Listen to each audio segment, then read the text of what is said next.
상형에서 왔습니다. 물. 그 사형적 의미는 물에서 왔고요. 그 다음에 내면적 의미는 진리, 복음으로 되어 있죠. 사역, 복음 이런 의미로 보시면 되고요. 그 다음에 이제 어근적 의미는 뭐냐면 완성, 뭐 운명, 빠져나감, 열정, 정화작용 이런 의미가 있고요. 숫자에서 40이라는 숫자입니다. 아까 제가 엘로힘 했을 때 그 하나님의 아들 하 엘로힘 할 때 맨 끝에 40으로 썼죠. 바로 이 단어 때문에 그렇습니다. 예, 숫자 40으로 하는 단어가 맴입니다. 그 숫자 40은 시련과 그다음에 훈련, 응징, 기다림 이랬잖아요. 이 숫자 40 보면 예수님께서 40일 금식하셨던 사건 나오고요. 광야 40년도 마찬가지고 그 다음에 또 우리가 지난번에 강의했던 것 중에서 금요일에 강의했던 것 중에서 그 성전 미문에 앉아있던 그 남에서부터 걷지 못하는 자가 40세가 됐다 그랬죠. 40세. 예. 그럼 40이라는 뜻이 뭐예요? 기다림이죠. 시련이었죠. 예. 40년 동안 많은 시련이 있었지만 그가 미문에 앉아 있었다는 것은 알맞은 때, 알맞은 시기라고 되어 있잖아요. 그죠? 예. 그때를 기다린 기간이 40년이라는 거예요. 그것이 자기 인간의 시간은 40년이지만 하나님의 시간에는 그때가 그가 복음을 통하여 구원 초청받고 하나님의 거룩한 빛의 자녀라는 정체성을 찾는 시기가 언제냐? 40세였다. 40년의 시간이 기다릴 수밖에 없었던 기간이었다. 그런 뜻입니다. 그러니까 숫자 40은 그런 의미를 갖고 있다는 것을 목사님 꼭 이렇게 활용을 하셔야 됩니다. 그러니까 그 40이라는 단어와 맞는 게 지금 말씀이라는 거죠. 진리를 만나는 거, 복음을 만나는 때 그게 40이다. 예, 이런 연결도 됩니다. 맞죠, 목사님? 예, 틀림없어요, 성경은요. 우리가 깨맞추려고 깨맞추는 게 아니라 그런 의미를 가지고 하나님께서 이스라엘 백성들에게 이 언어를 주셨다는 사실. 예, 우리가 기억하면 은혜가 엄청 됩니다. 그리고 이제 물은 특별히 이제 진리라는 개념에서 나왔고요. 진리는 흘러간다는 의미가 돼 있어. 진리. 그러니까 보세요. 예, 진리라는 단어가 이제 에메트인데, 에메트. 예, 에메트. 그래서 이 에메트란 말의 의미는요. 이거는 목사님 처음이란 뜻이죠. 처음. 왜냐면 시골의 첫 글자니까. 또 시작을 알리는 거잖아요. 시작. 우리 상행의 의미에 나와 있잖아요. 그죠? 22자에. 처음과 시작을 알리는 것이고, 그 다음에 맴은 그리고 이런 어떤 접속사적 의미도 있고요. 그 다음에 어떤 과정을 나타내는 거죠. 과정. 말씀을 통한 물의 흐름을 통한 과정. 그리고 마지막 타보, 이게 끝이라는 의미도 있고요. 그 다음에 마지막, 십자가의 마지막의 의미를 갖고 있죠. 그러니까 그 말씀은, 진리는 처음부터 흘러서 어디까지? 십자가까지. 하나님의 창조 역사하심이 마지막 십자가의 달리심의 마지막을 나타나는 과정을 나타내는 진리라고 합니다. 처음과 중간과 끝이 늘 한결같은 것, 그것을 말하면 진리라 이렇게 얘기합니다. 그것이 말씀이고요. 맴은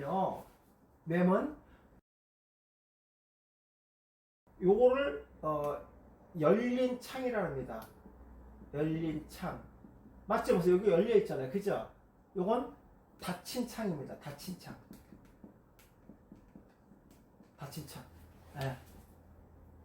올라간데 이것이 이제 히브리어 단어인데 요건 소핏.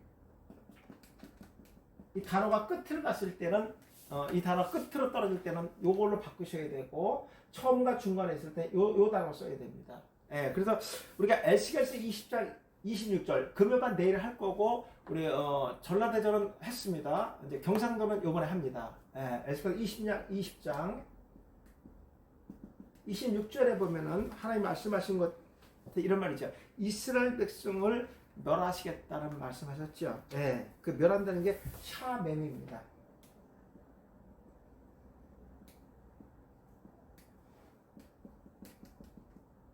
샤mem 8074번이에요.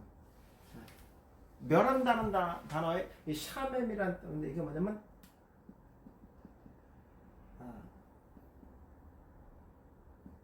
깜짝 놀라게 하다. 예, 예, 깜짝 놀라게 하다 이런 뜻이거든요. 예, 깜짝 놀라게 하다. 그 다음에 하나 다 뭐 있을까요?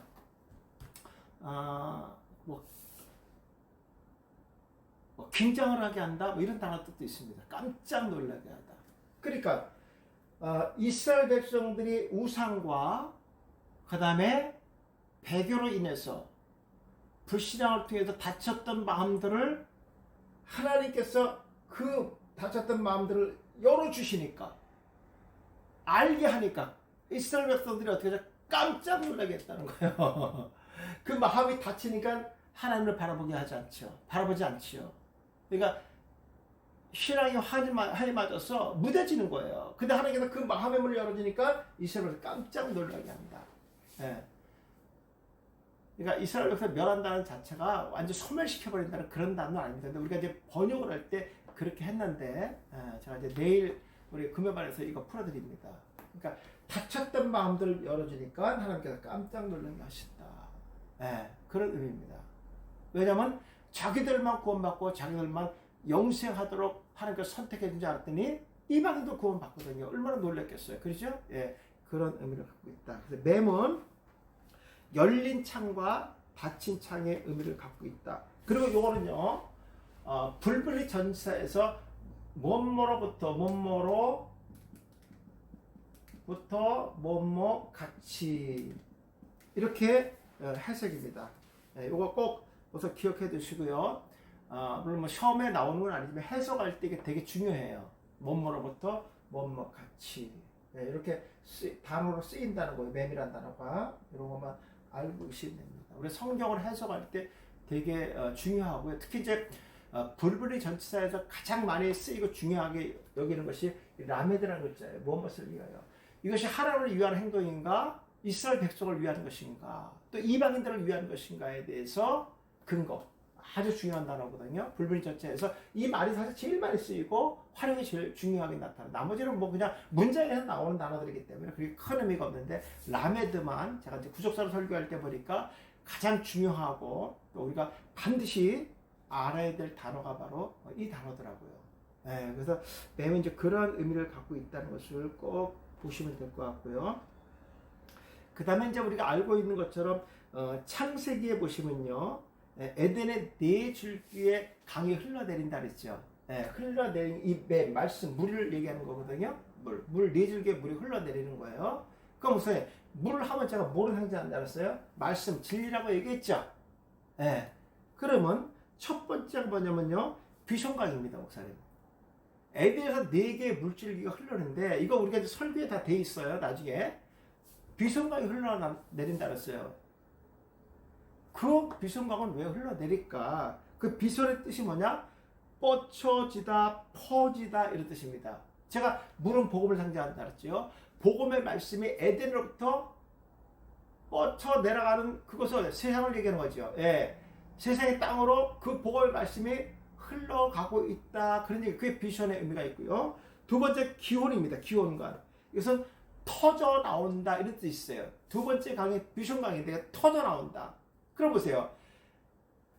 물이 흘러가는 곳마다 마치 죽었던 것 같이 보였던 땅에서 뭐 생명들이 터져 나오잖아요. 그렇죠? 생명들이 자라나는 거예요. 물이 흘러가는 곳마다.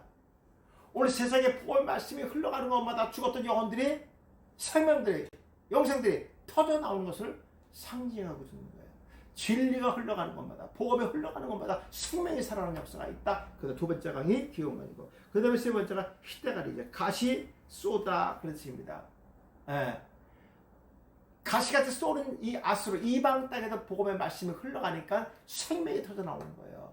그러니까 구원의 진리의 말씀은 이스라엘 백성들만 위한 것이 아니라 이방인들에게도 대적하는 자, 쏘는 자에게도 오늘 십자가에 고난당하신 예수 그리스도의 복음의 말씀이 흘러가서 그들도 이 진리의 말씀을 또 받아들이고 알게 하시는 의도다. 그래서 세 번째 강의, 그 다음에 히데갈이고 네 번째가 이제 뭐인가 유프레데죠. 이건 이제 깨어나다, 나누다 이런 뜻을 갖고 있습니다. 맞습니다. 열매를 맺는다 이런 뜻을 갖고 있잖아요. 오늘 복음의 말씀이 아무나 흘러가는 게 아니라 이미 구별된 자들에게 이 복음의 말씀이 흘러가고 그 복음을 받은 자들은 반드시 의의 열매를 맺게 된다. 그 얘기합니다. 그래서 이 맴이라는 것은 말씀은 진리를 얘기하는 것이고 이 말씀을 생명을 살아나게 하는 거예요. 그 말씀을 바라보고 그 말씀을 쫓아가는 자들에게는요, 하나님께서 마치 내가 원해서 물이 흘러오는 게 아니라 에덴으로부터 흘러가는 그 물은 에덴의 주권적 의지를 갖고 흘러가는 거예요. 땅이 요구해서 오는 것이 아니라. 오늘 구원의 축복이라는 것은 내가 원해서 하는 것이 아니라 은혜로 받아들이는 거예요. 그 물줄기가 그러면요, 그랬더니 죽었던 영혼들이 살아나는 거예요. 생명이 터져나오는 거예요. 오늘 이방인 우리들에게도 이러한 말씀의 생수가 흘러오니까 많은 열매들이 맺어지고 그 열매를 통해서 하나님께 찬양과 영광이 높이 드러나게 되는 거죠. 그래서 이 맴이라는 단어는 아주 중요한 의미를 갖고 있다 하는 것만 목사님 알고 계시면 되고요. 책에 이제 돼 있어요. 정리 한번 할게요. 맴 이런 단어가 들어갈 때 숫자는 40입니다. 40. 40은 실현, 그 다음에 기다림, 그 다음에 훈련, 응징, 그렇습니다. 그러니까 이스라엘 백성들이 광야 40년은 천국 백성, 내 백성을 만들기 위해서 40년이라는 시간의 훈련이 필요했다는 거예요. 그렇죠. 왜? 그들을 전적으로 하나님을 의지하지 않았거든요. 하나님께서 내 백성 만들기 위해서 40년이라는 세월이 흘렀다. 필요했다. 그것이 바로 훈련이었고 기다림이었다. 그러니까 이스라엘 백성들에게 그것이 뭐 실현이겠죠. 그러니까 버리시겠다는 의도가 아니라 내 백성 되어서 약속된 그 성취, 햇불 언약으로 약속했던 그 성취를 이루기 위해서는 반드시 훈련이 필요하다. 그럼 우리가 적용할 때는 뭐죠? 그렇죠. 우리에게 뭐가 필요하냐? 바로 성화가 필요하다. 우리 천국 백성 살기 위해서 반드시 성화가 필요하다. 그러기 위해서는 우리가 회개, 성화에 필요한 아주 기본적인 게 뭐냐면 회개입니다. 회개. 그래서 제가 구원론에서 이 문제를 다루도록 하겠습니다. 이어서 하겠습니다. 목사님, 구원론 책을 한번 꺼내보세요. 구원론 책. 다음 시간 눈 하겠습니다. 눈. 구원론 책 한번 보겠습니다. 75페이지입니다. 목사님. 75페이지. 없으신 분들은 성경만 끊어주시고 성경 확인하면서 하셔도 괜찮습니다. 75페이지.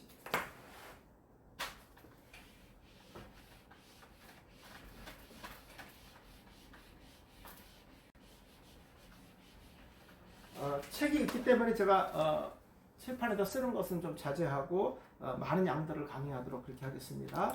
75페이지 회개에 대한 말씀이 나오거든요.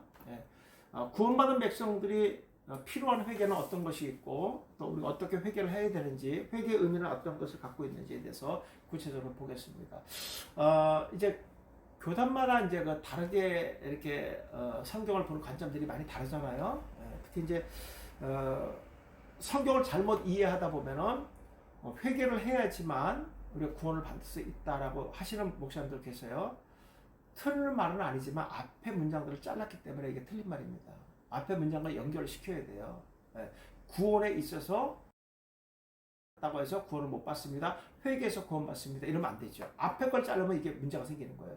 이러면 심각해지는 겁니다. 이런 부분들도 제가 깊이 다루도록 하겠습니다. 사도행전 11장 18절 책 있는 분은 그대로 75페이지 보시면 됩니다. 그들이 이 말을 듣고 잠잠하여 하나님께 영광을 돌려 이르되 그러면 하나님께서 이방인에게도 생명 얻을 회개를 주셨다. 이방인에게도 생명 얻는 회개. 그러니까 이렇게 보니까 생명을 얻으려면 반드시 회개를 해야 된다. 이렇게 한단 말이에요. 그 예수 그리스도 십자가 죽으신 건 어떻게 설명할 거예요? 그러니까 우리가 구원이라는 것은요, 예수 그리스도의 십자가에 대속하심을 입은 자들이 입으로 시인하여 얻는 것이 구원이고요. 예수 그리스도를 통하지 않고 구원은 없습니다. 오직 예수 그리스도를 통해서만이 구원을 받습니다. 그 외에는 어떠한 것도 율법도 아무 의미가 없어요. 오직 예수 그리스도 십자가 흘리신 것. 그것이 하나님의 주권적 사역이고 주권적 의지를 가지고 그 효력이 나에게 미쳤느냐 안 미쳤느냐. 그 말은 뭐냐면 내가 그 말씀을 믿어지느냐 안 믿어지느냐에 기준점을 둔다는 거. 그러면서 회개라는 것은 헬라어에서는요, 메타노이아입니다. 메타노이아. 여기 뜻을 보시면요, 어그러면 메타노에인데 마음을 바꾸다, 회심하다는 거예요. 그러니까 헬라어에서 말하는 회개는요, 마음을 바꾸는 거예요. 마음만 바꾸는 거예요. 그러니까 내가 악한 마음, 배척했던 마음들을 돌이키는 거예요. 그게 헬라어에서는 회개라고 얘기합니다. 예. 근데 히브리어에서는 그 회개를 슈브라고 얘기합니다. 슈브. 예. 슈브. 예. 이 슈브라는 단어는요, 마음만 돌리는 것이 아니라 마음 플러스 뭐냐면요, 행동입니다. 행동. 네, 행동. 마음과 행동. 다시 말해서 몸까지 돌아오는 겁니다. 마음과 몸이 다 돌아오는 것을 회개라고 얘기합니다. 히브리에서는 회개를 슈브라고, 돌아온다는 말은 마음과 몸이 다 돌아와야지 이걸 회개라고 부르는 겁니다. 그러니까 생각과 마음, 생각만 돌아오는 것을 헬라어에서는 회개라고 얘기하지만 히브리에서는 몸까지 오는 것이다. 그래서 구약에서는 몸을 드린다는 말은 우리 모두를 드린다는 의미를 갖고요. 모든 것을 회개한다. 그래서 구약에서는 뭘 했습니까? 그랬죠. 동물 제사를 드린 거죠. 어떻게 보면 거기에 정갈 때는 내 몸을 드린다는 개념을 갖고 있거든요. 예. 그래서 예수 그리스도가 우리의 마음과 행동까지 모두어서 뭐가 되어준 거죠? 제물이 되어주신 거잖아요. 그렇죠? 예. 그러니까 우리 그것만 믿기만 하면 되는 거고요. 자, 그래서 이 슈브라는 말은요, 슈브라는 말은 이게 이제 바브가 연결고리잖아요. 이게 소멸하는 불입니다. 예. 소멸하는 불들이 어떻게 보면 이제 거룩하신 하나님 복음 안에 있지 않은 데들이 뭐와 십자가와 못과 연결되어서 그 집으로 뭐가 몸과 행동이 들어가는 거예요. 이게 슈브입니다. 돌아오는 겁니다. 그러니까 떠나갔던 그 집으로 다시 들어가는 거예요. 떠나갔던 그 집으로 다시 들어가려면 반드시 무엇을 거쳐야 되냐? 십자가에 달리신 예수 그리스도를 통하여만이 그 집으로 들어갈 수 있다. 그것이 완전히 몸과 마음이 돌아오는 것이다. 왜냐하면 아담과 하와가 그 집에서 쫓겨났잖아요. 근데 그 집에 다시 들어가려면 십자가에 달린 예수 그리스도를 통하지 않고는 들어갈 수 없다. 그게 슈브란 뜻입니다. 네. 그러니까 뭐 우리가 해석으로도 그렇게 나오고 사용적 의미로도 그렇게 나오고, 문법도 마찬가지입니다. 문법도 이게 히필로고사로 되어 있어요. 그러니까 하나님이 하게 하는 거예요. 내가 내 의지를 갖고 회개할 수 있냐? 그럴 수 없다는 거예요. 왜 그럴 수 없느냐? 영이 죽었는데. 그래서 내가 복음이 먼저 나한테 찾아온 거예요. 내 안에 복음이 찾아오신 거예요. 그러니까 깨닫게 되는 거잖아요. 연합이 되어졌잖아요. 한 몸이 되었잖아요. 그러니까 뭐가 됩니까? 진리가 내 안에 들어오니까 내 죄가 깨달아지는 거예요. 그런 사람의 뭐가 뉘우침이 있어야 되잖아요. 잘못을, 회개가 있어야 되잖아요. 그렇죠? 예. 그것은 반드시 복음을 통해서 된다. 복음이, 그래서 우리가 요구해서 찾아가는 것이 아니라, 원해서 찾아가는 것이 아니라 그분이 찾아오시는 거예요. 우리 영과 육이 죽었기 때문에, 단절됐기 때문에 우리 갈 수가 없죠. 그래서 주님이 오신 것이다. 예, 이렇게 보시면 되고요. 넘겨보세요. 자, 그러면 이제 성도들이 가장 힘들어하는 부분이 뭐냐면요, 이 왜 회개와 구원을 연관시켰냐면 이 부분에 가장 큰 문제가 뭐, 잘 들으세요, 목사님. 목사님들만 이 부분을 설교할 때 이거 꼭 다루셔야 돼요. 내가 오늘 교회에 나와서 말씀을 듣고 또 신앙생활을 하면서 내가 구원 받은 것 같아. 아니, 구원 받았어요. 내가 그런 확신도 와요. 그런데 내가 죄를 또 짓는단 말이에요. 내가 구원도 받았고 천국 백성이고 하나님의 거룩한 백성이면은 거짓말도 하지 말고 사기도 안 치고 좀 그래야 되는데 계속 죄를 짓고 있단 말이에요. 야, 이런 상태에서 내가 천국을 갈 수 있는가 하는 거에 대한 두려움이 성도들한테 있어요. 그러면요, 어떤 분은 정말 큰 교회 집사고 장로고 막 그랬어요. 권사님이고 그랬어요. 근데 정치를 하다 보면요, 저건 예수 믿는 보다 더 나쁜 놈들이 있어요. 아, 권사님도 얘기했구나. 더 나쁜 여에다가 니은도 있어요. 그러면 저런 문제를 어떻게 볼 건가? 성도들은 이렇게 생각. 저 인간은 저 구원 못 받은 거야, 저거. 저런 걸 봐서 내가 저 인간은 구원 받아서 안 되는 거야. 저건 예수님도 아니야. 이렇게 판결을 한단 말이에요, 우리가요. 본단 말이에요. 성도들도 그 문제가 좀 힘들 거예요. 아, 내가 왜 자꾸만 이렇게 죄악 가운데 살아가고 죄를 계속 짓지? 이런 문제. 그런 상태에서 한번 목사님 물어보세요. 오늘 주님 오시면 구원받을 수 있다가, 아우, 가서 이 문제가 좀, 그 문제가 좀 걸리거든, 그 문제가. 요 문제가. 그 성도들은 어쩌면 내가 오늘 밤새도록 초라하면서 눈물 콧물 다 흘리면서 회개하고 있을 때 주님 오시면 할렐루야 갈 것 같아. 네. 이런 생각 다 가져요. 이 부분을 제가 확실하게 짚어드리겠습니다. 이게 보시면 회개하지는 두 개 회개가 있는데, 첫째는 생명 얻는 회개가 있고 반복적인 회개가 있습니다. 생명 얻는 회개는 원죄에 대한 회개입니다. 보세요. 원죄에 대한 회개는 잘 들으세요. 이건 수동태로 이루어집니다. 그러니까 내가 복음을 듣고 첫 번째 복음을 통하여 내 죄를 고백하는 회개 있죠. 이거 원죄의 회개인데, 이거는 수동태로 성령 하나님이 항해하는 회개. 이거는 뭐와 연결되어 있냐면 구원을 위해서 하는 겁니다. 그러니까 이건 일회성의 회개입니다. 내가 복음을 처음으로 접하고 죄의 이름을 깨달았을 때, 그런 이것을 하나님 앞에 고백하면서 확실한 믿음이 생길 때, 이것은 구원과 연결되어 있는 회개입니다.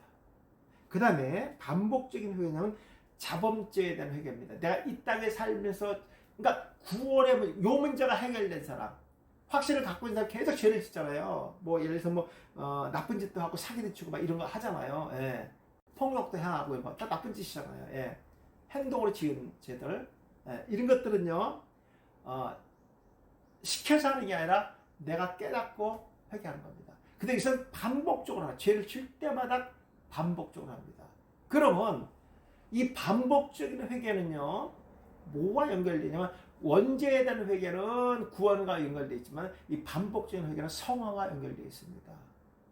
예. 그리고 또 이것이 상급과 연결되어 있습니다. 요 반복적인 회개는요, 원죄의 문제가 해결받은 사람에게 반복적인 회개 용서가 자격을 받습니다. 그러니까 이것이 먼저 될 수가 없어요. 원죄에 대한 문제를 해결하지 않고 이 자본죄에 대한 문제를 먼저 해결하면 이거는 효력이 없습니다. 근데 성도들은 이거를 구분하지 않고 원죄와 자본죄를 하나로 묶어버립니다. 그냥. 그리고 회개할 때 연실 이걸 싸다워서 함께 기도해버립니다. 그리고 이 한 번밖에 없는 일회성인 이 회개를, 구원해가는 회개를 자꾸만 반복적으로 해요. 자, 이렇게 합니다. 하나님, 오늘도 너무 많은 죄를 졌습니다. 죄인입니다. 오늘 죄 가운데 내가 헤매고 그것에서 벗어나지 못하고 있습니다. 하나님 용서해 주십시오. 오늘 하나님께서 용서할 걸 믿습니다. 아멘. 그랬어요. 다음에 또 반복합니다. 아니, 지금 확신은 구원의 확신을 가졌다고 얘기하면 다음에 또 육신의 죄 때문에 또 구원의 문제를 또 다루는 거예요. 성도들이 이러고 있다고요. 그러니까 내가 이 자범죄로 스스로 지은 죄와 이 원죄를 하나로 묶어버리니까 그것이 그 자본죄를 위해서 내가 구원도 못 받을 거라는 생각을 성도들이 하고 있단 말이에요. 구분하셔야 돼요. 예. 구분하셔야 됩니다. 그러니까 자본죄 회개는 궁극적으로 성화와 연결되어 있으면서도 상급과 연결되어 있습니다. 이것은 능동으로 내가 하는 거예요. 그러니까 내가 그런 회개를 하느냐에 안 하느냐에 따라서 결과가 달라집니다. 그것이 구원의 결과가 아니라 상급의 결과입니다. 그리고 구원과 연결되어 있는 이 회개는요, 수동태로 되는 거, 내가 하는 게 아니라 하게 하신 거 하나님께서요. 하게 하신 겁니다. 이거 일회성입니다. 이거 반복하면 안 돼요. 반복하면 안 됩니다. 네. 그래서 이런 부분들을 확실하게 성도들이 가르쳐 주셔야 돼요. 내가 오늘 죄를 지었지만, 자본죄를 지었지만 구원하고는 상관없다. 그러니까 목사님들이 뭐 살인죄 지은 사람에게도 복음을 전하는 것도 바로 그것 때문에 그렇습니다. 그런 놈들은 구원받으면 안 되죠. 우리가 봤을 때. 그거는 구원하고 관계가 없어요. 그래서 살인죄수 바라바가 구원을 받잖아요. 네, 바로 그런 부분들입니다. 그러니까 구원은 자본죄와 상관이 없다. 꼭 가르쳐줘요. 성도들이 이걸 알면은 무슨 마음이 되냐면 자유함이 느껴져요. 자유함. 죄에서 완전히 벗어나게 된단 말이에요. 구원에서도 이미 분류가 돼서 벗어나게 되는 거예요. 그러니까 구원받은 백성들은 성령 하나님께서 소위 말해서 만져주시는 거예요. 깨닫게 하시는 거예요. 그래서 내 죄가 드러나니까 회개가 되잖아요. 반복적으로. 우리 죄 가운데 살아가기 때문에 죄를 지을 수밖에 없어요. 예, 이 모든 죄의 시스템 완성은 예수 그리스도가 이 땅에 다시 오실 때 완성되는 겁니다. 이 부분을 확실하게 하고 성도한테 구분시켜줘야 돼. 성도는 여기다 하나로 봐요. 전부 다. 하나로 봐요. 그래서 문제가 생기는 거예요. 그리고 혼란이 와요. 말씀을 들을 땐 뭐 강제적으로 여러분 믿어집니까? 아멘. 오늘 지루시면 반드시 우린 천국 들어갑니다. 아멘. 돌아서면서 거짓말하고 사기쳤어요. 여기다 주님 오시면 큰일 날 거라 생각해. 그러니까 자유에 먹고 자꾸만 얽매여 사는 거예요. 우리가 성도들이. 그러면 안 되죠. 복음은 자유함이 있는데 복음을 들을 때마다 있고 나오면 또 쇠사슬에 묶여서 풀려 나오지 못하는 성도들의 이 반복적인 이 신앙생활 힘들어지는 거예요. 그러면 안 되죠. 그러면 안 됩니다. 자, 거기 보시면 반복적인 회개, 자범죄에 가는 것이다. 실수와 죄악을 뉘우치고 회개하는 것이다. 사람은 누구나 죄를 범하게 되는데 그 죄를 용서를 받을 수 있는 죄다. 내가 그 대신 회개하고 입으로 시인하면서 용서를 받지만 내가 그렇게 하지 않으면 그것은 쌓여 있습니다. 그런 사람들이 어떤 대가가 오느냐 뒤에 나옵니다. 나오고요. 반복적 회개의 방법은 자백하고 죄를 슬퍼하고 죄에서 반복적으로 떠나는 거예요. 떠나고. 그러나 또 죄를 질 수밖에 없죠. 이거 인정해야 됩니다. 이 죄는 지을 때마다 하나님께 행동으로 회개하며 들어와야 하는 것입니다. 마음과 뜻을 돌이켜서 매일같이 나의 행동을 고쳐감으로 온전한 신앙생활을 하는 것입니다. 그러니까 이 자본주의 회개가 많은 사람들은요, 점점 줄어들겠죠. 반복적으로 우리가 회개하다 보면은 우리가 죄를 좀 덜 짓게 되고 어떤 삶이 거룩한 삶인가를 자꾸만 깨닫게 해주시죠. 성령 하나님께서. 하지 않는 사람들은요 무뎌지는 거죠. 사실 그것이. 그러니까 제가 불안해지고 뭐 교회 나와야지만 좀 그 순간에 위로를 받는 거. 교회 한번 왔다 가야지만 뭔가 안정감이 있는 것 같고 이런 마음을 성도들이 갖고 있단 말이에요. 이러면 안 되죠. 그러니까 교회 생활과 세상의 생활이 완전히 판이가 다른 이유가 바로 이것 때문에 그런 거예요. 성도들한테.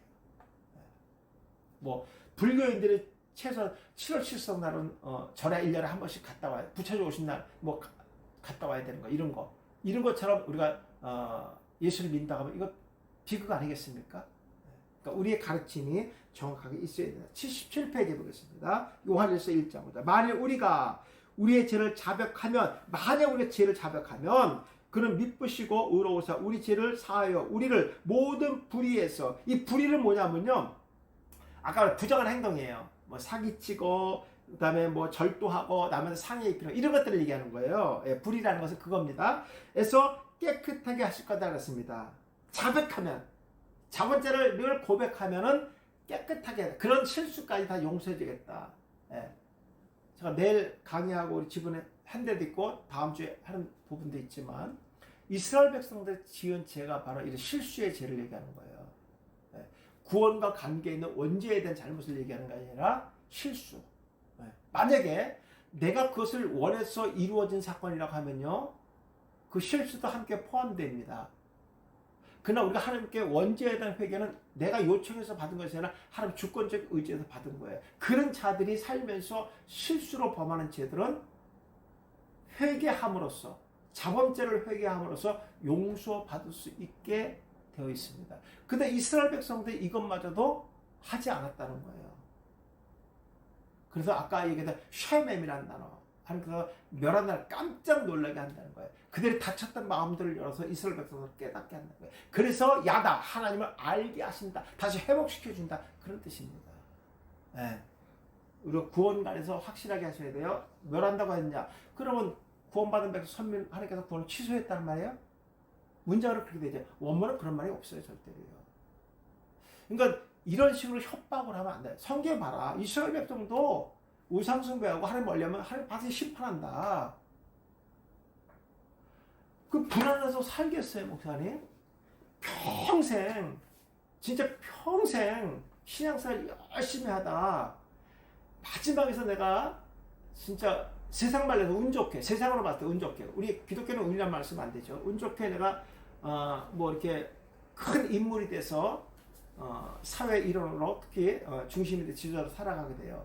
그럼 하나님 멀리할 수밖에 없잖아요. 그렇죠? 그때 주님 오시면 김새는 거잖아요. 내 평생 예수 잘 믿다가 내 주일 좀 빠지고 막 이런 상황이 올 때가 있잖아요. 그때 주님 오시면 얼마나 불안하겠어요. 그 사람은요. 억울하잖아요. 그런 의미가 아니라는 걸 제가 말씀드립니다. 성도들 그런 데서 어떤 이렇게 구원에 대해서 기준점을 잡는다는 거죠. 그건 아니라는 거. 자, 여기 자백하면이라는 단어가 문법에서 가정법의 가정법. 그것이 바로 문법 반드시 현재해야 된다. 현재. 아유, 내가 옛날에 다 회개했어. 그거 안 돼요. 옛날에 회개한 건 옛날에 지은 죄고 현재 내가 또 죄를 짓고 있습니다. 자, 그러면 진짜 하나님께서 내가 뻔히 오늘도 이 죄라는 걸 알고 회개를 했는데 내가 이거 알면 또 죄를 짓는데 하나님 진짜 그걸 용서해 줄까? 우리가 막 너무 뻔뻔스럽게 얄밉거든요. 하나님, 내가 오늘 거짓말 안 한다는데 오늘 장사하다가 또 거짓말 하고 좀 그랬어요. 하나님, 정말 다시는 안 그럴게. 하나님 용서해 주세요. 뭐 성경에 용서 받은 거예요. 이제 다음 날 이제 일하고 또 장사하다가 또 나와. 두 번째 할 때, 이거 진짜 아닌 것 같아. 이거 내가 지금 염치 이렇게 생각해요. 자, 결론부터 하나님이 용서해 주십니다. 왜 그러냐면요, 예수님께서 십자가에 달리실 때, 피 흘리실 때 이미 우리의 원죄와 자본죄를 전부 청산해 줬습니다. 그것은 과거의 죄와 현재의 죄와 앞으로. 그래서 우리가 반복적으로 지은 죄는 성경에 좀 말했잖아요. 너희가 자복하면 내가 깨끗하게 해준다. 이미 십자가에서 이 문제를 해결해 주셨기 때문에. 이건 뻔뻔스러운 게 아니라 하나님이 그렇게 말씀하셨기 때문에 우리가 하는 거예요. 그러나 반면에 하지 않으면 안 된다.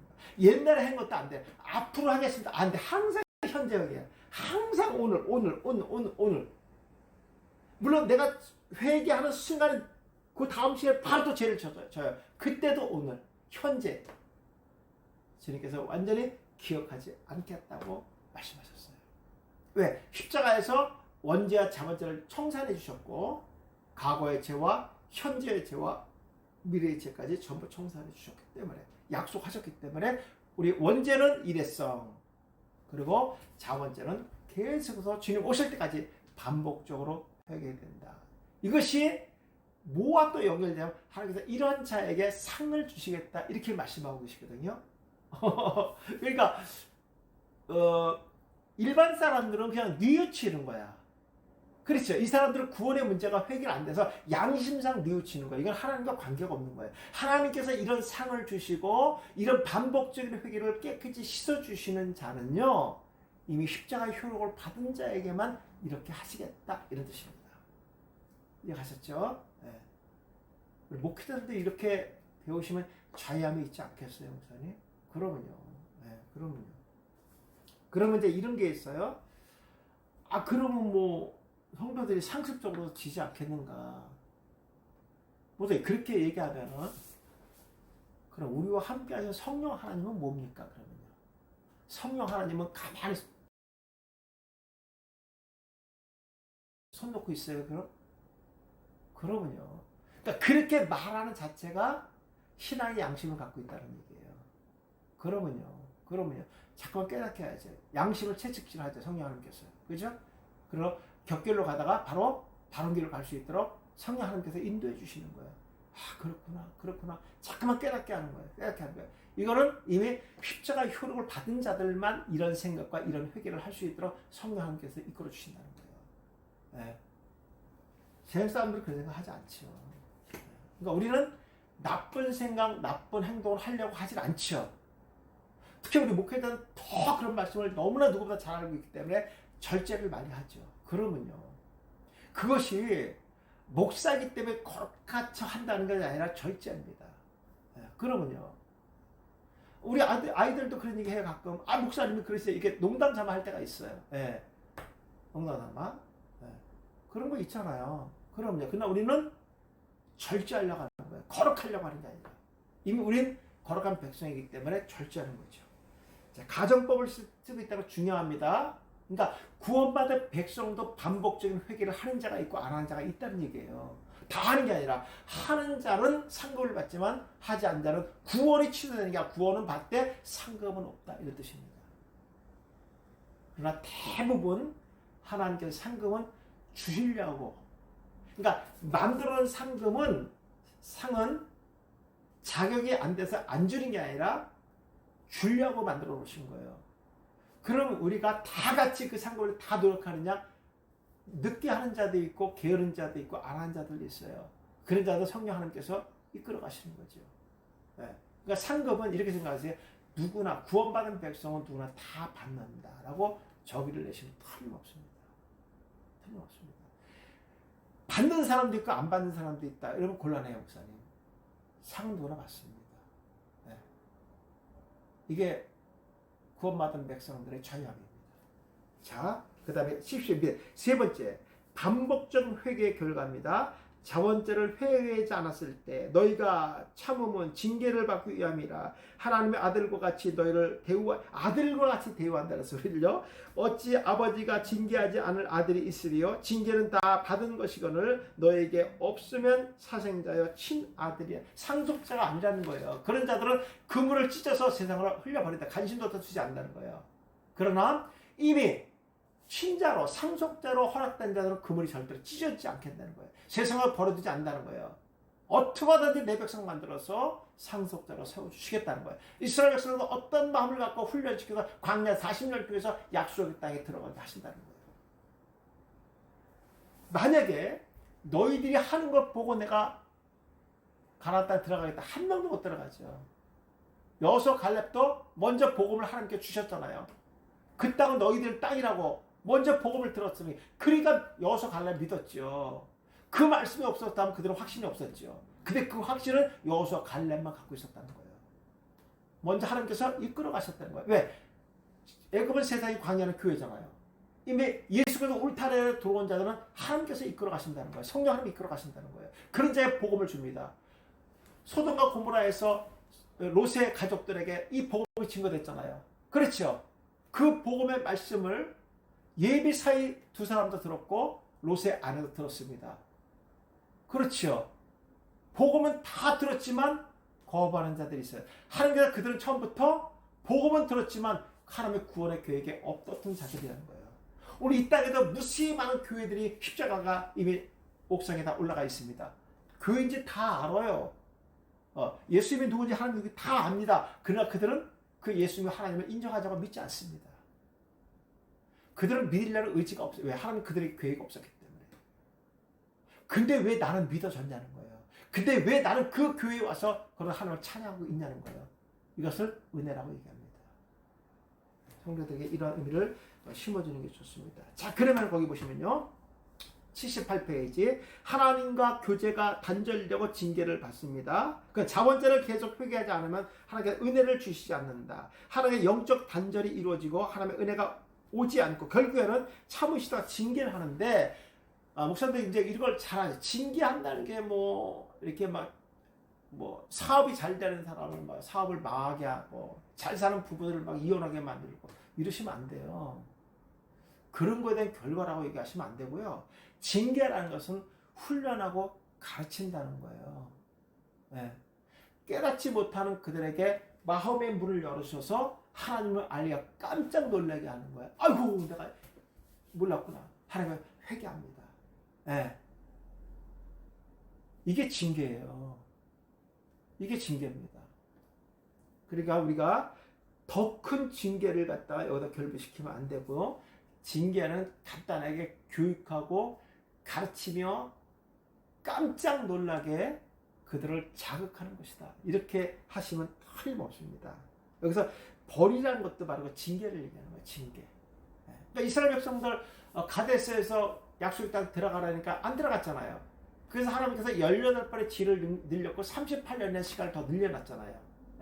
네. 그때는 교육을 받아야 돼. 교육을 더 받아야죠. 그리고 가데스 왔을 때 어떻게 했습니까? 그렇죠. 이제 달라졌잖아요. 바로 그런 겁니다. 그래서 징계라는 것은 훈련이다, 배움이다, 가르침이다, 교육이다, 이렇게 설명해 주셔야 됩니다. 이걸 협박하면 안 돼요, 성도들한테. 예. 뭐 이런 것 때문에 뭐 교통사고를 났더니 뭐 사업이 막 이런 식으로 하지 마세요, 극단적으로. 예, 그렇게 하면 안 돼요. 혹시 그러면 성도도 상처받아요. 소위 말해서 좀 시험 듭니다. 그러면 안 되고요. 예, 이 징계라는 것은 하나님께서 항상 어떤 사건 사고를 깨닫게 하신다. 그래 자기들 캐치를 하죠. 아, 하나님 사인인가 보다. 이렇게 해야죠. 그러면요. 하나님 그 사인을 전혀 그가 인지하지 못하게 사인을 보내지 않아요. 근데 그것은 교육을 통해서 이루어진다는 거예요. 깨닫는 거예요. 알게 하신다는 거예요. 하나님이 알게 하신다는 거예요. 그러니까 코드를 거기에다 맞춰야죠. 하나님께서 나를 지금 교육하고 있다는 사실을, 하나님께서 지금 내가 격결로 가고 말씀대로 살아가지 않을 때 하나님의 손길은 나를 꼭 붙잡고 계시는구나. 내가 그 하나님을 바라만 보면 되겠구나 라는 생각을 심어주셔야 됩니다. 이것이 바로 소망을 갖게 하는 설교입니다. 자, 큰 두 번째, 자번죄를 회개하면 하나님과의 교제가 회복되고 기도의 응답이 이루어진다. 마음의 평강을 얻고 징계를 받는 것을 면제한다. 맞습니다. 그러니까 이런 사람들이 있잖아요. 정말 뭐든지 하는 것만 안 되는 사람이 있어요. 하나님과 코드가 잘 안 맞는 거예요. 그래서 깨닫게 하는 거예요.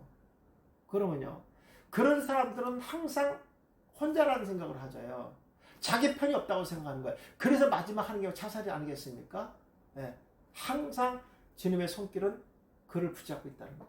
네. 복음의 말씀의 끈 앞으로는 이미 연결되어 있다는 거. 이런 것들을 상기시켜주는 게 좋고요. 네 번째 보니까 반복적 회개에 대한 오해. 아까 제가 말씀드렸어요. 반복적 회개를 통해서 구원을 받으려고 하는 자들이 있다는 거예요. 이거 안 돼요, 목사님.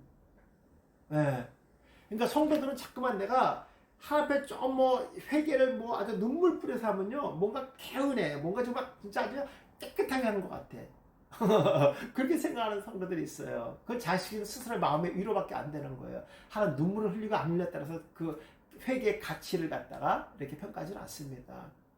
내 죄를 정확하게 알고 고백하는 것이 중요한 거예요. 그리고 그 죄를 반복하지 않는 거. 이게 중요한 겁니다. 내가 정말 구원받은 백성이라고 하면은 거룩하게 살아야죠. 그러면요, 목회자라고 하면 최소 거짓말을 하지 말아야죠. 진짜 정직이라는 것은요, 목회자의 필수 요건입니다. 목사님들이 정말 정직해야 돼요. 특히 또 말씀에 대한 일관성을 갖고 있어야 돼요. 말씀에 대한 일관성. 말씀의 일관성이 없으면 안 되고요. 더 중요한 것을 얘기하라면요, 목회자가 정확한 구원관을 갖고 있느냐 하는 겁니다. 이게 정말 중요한 목회자의 필수 요건이라고 생각합니다. 그래서 말씀을 볼 때 내가 완전히 복음에 젖어서 목회하느냐, 또 다른 복음을 갖고 와서 함께 목회하느냐, 이거는 상당한 문제가 있습니다. 목회자의 자질에서 중요하고요. 넘겨보세요. 97페이지. 이 죄를 회개하고, 이 죄가 뭐 자범죄죠. 이걸 회개한다고 해서 구원이 이루어질 것은 아니다. 이것은 율법을 내가 지켜 구원을 얻는 행위의 구원이기 때문에. 그렇잖아요. 내가 회개해서 구원받는다, 구원에 이른다, 행위 구원이잖아요. 그죠? 예, 절대 구원을 받을 수가 없다. 그럼 내가 그렇게 해서 구원을 받으면 은혜라는 게 없잖아요. 은혜는 값없이 받는 선물이잖아요. 구원이라는 값없이 받는 선물이잖아요. 근데 내 노력이 들어갔는데 어떻게 은혜가 되냐는 거예요. 그렇잖아요. 전적인 하나님의 역사하심을 통하여 나와 상관없이, 내 의지와 상관없이 2000년에 이 땅에 오셔서 예수님은 나를 아시고 내 이름을 그의 목에, 내 이름표를 그의 목에 걸고 십자가에 달려 죽으신 거예요. 나는 그분을 모르, 2000년 십자가 달리신 예수를 모르지만 예수님은 나를 이미 알고 십자가 달려 죽으셨다는 거예요. 근데 그 기준을 뭘로 삼았냐? 앞으로 너희가 믿을 것을 알고 한 것이 아니라 이미 생명책에 만세대를 하나님께 기록한 생명책에 이름이 있는 그 자들을 위해서 예수님 십자가 달리셨다는 거예요. 우리가 앞으로 그렇게 믿을 것을 알고 했다. 그것이 이제 신학적인 예제적인데 그렇게 하면 안 되죠. 그렇게 하면 안 됩니다. 그러면 우선 생명책에 있는 건 뭐예요? 계시록에 이미 만세전의 생명체의 이름을 완료로 기록해 놓으셨다고 하는데 그거는 뭐야 그러면요? 그러면 우리의 행위에 따라서 하나님께서 구원해주면 우리가 만약에 안 믿으면 어떡할 거야? 우리 전체가 다 안 믿어버리면 어떡할 거야? 그럴 수 있잖아요. 그렇죠? 그럼 예수 십자가 죽으면 뭐가 되는 거예요? 이러시면 안 되죠. 예. 그러니까 회개한다고 구원받는 게 아니라 예, 이미 하나님의 주권적 의지를 갖고 우리 안에 복음이 찾아왔고 복음은 뭐예요? 내 죄를 깨닫게 하는 거잖아요. 복음이라는 거죠. 그죠? 죄 없인 예수로 찾아오니까 죄인인 내가 구별되는 거예요. 그러니까 깨닫게 회개하고 그죠? 그리고 구원의 확신을 가지고 있는 자들은 반복적으로 자본죄를 지키게 되어 있어요. 주님 오실 때까지는요. 우리 이미 죄 가운데 지금 살아가고 있을게요. 그래서 이 자본죄는 구원과 관계없이 회개할 때마다 용서를 받는 거예요. 이건 능동을 하는 거예요. 구원에 대한 회개, 일회성의 회개는 수동태로 하나님께서 하게 하시는 것이고요. 자본죄는 능동을 하는 것이다. 그리고 이 자본죄를 회개할 때마다 하나님께서 우리에게 상급을 주실 것이다. 여기까지 정리하시면 확실하게 이제 회개에 대한 정의는 정확하게 되어 있을 것 같습니다. 다음에는 생명원 회개에 대해서 좀 구체적으로 제가 설명하게 돼서 80페이지입니다. 네, 그렇게 하도록 하겠습니다. 목사님 2시간 동안 너무 수고 많으셨고요.